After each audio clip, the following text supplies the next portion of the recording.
Alright, sa mga may mga passport diyan 'no, sa ating mga kaibigan, sa ating mga kapwa Pilipino, sa mga may passport diyan 'no, kung meron kayong ganito, ayan po, napaka-importante po at talagang ingatan natin 'to 'no, dahil napakahirap po kumuha ng passport. So, mahabang pila 'no, ang ating hinihintay, mahabang biyahe.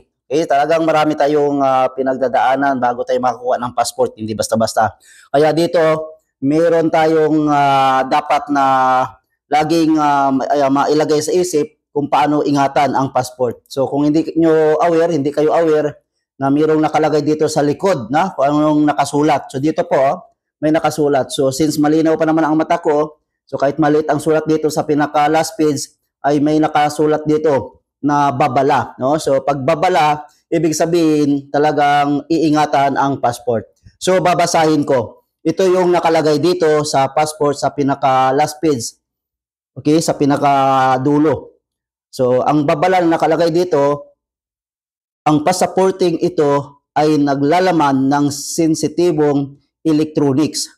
Huwag tupiin, huwag butasan o ilantad sa labis na init o lamig.